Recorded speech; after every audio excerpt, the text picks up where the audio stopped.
Hello everybody, my name is Brodos and welcome to yet another Hearthstone deck guide. Today we will be taking a look at Zoo Warlock, a deck that has always been in Hearthstone since the very beginning, but unfortunately in the current meta it is not played as much. So we will go a little bit about the current list that is the most optimal for the meta and how to play it, the mulligan, the card choice, and general playstyle. So let's jump right into it. Okay, so the mulligan. Well, there are two ways how you can mulligan with this deck. There is the normal way, like you would mulligan in an old Zoo version for cards like Flame Imp, Possessed Villager, Voidwalker, and such value low drops. And then there is a greedy way where you actually want to keep your discard cards, but this is a very high risk, high reward situation where if the discards are correct and you actually discard what you want, you have some huge advantage.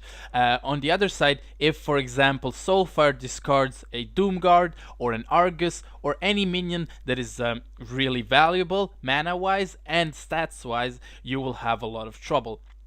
So Silverwhale Golem, Malchezaar's Imp, Tiny Knight of Evil, Darkshire Librarian, cards like that are kept if you are a risky player. But in the current meta, it is really important that you play Zoo with a little bit of risk since it isn't the best deck at the moment. Okay, so the card choice. Well, for the card choice, Crystal Weaver is the only card included from the last expansion. There are many demon synergies in the deck with cards like Flame Imp, Imp Gang Boss, Tiny Knight of Evil, and other, which grants him to be a high value card most of the time.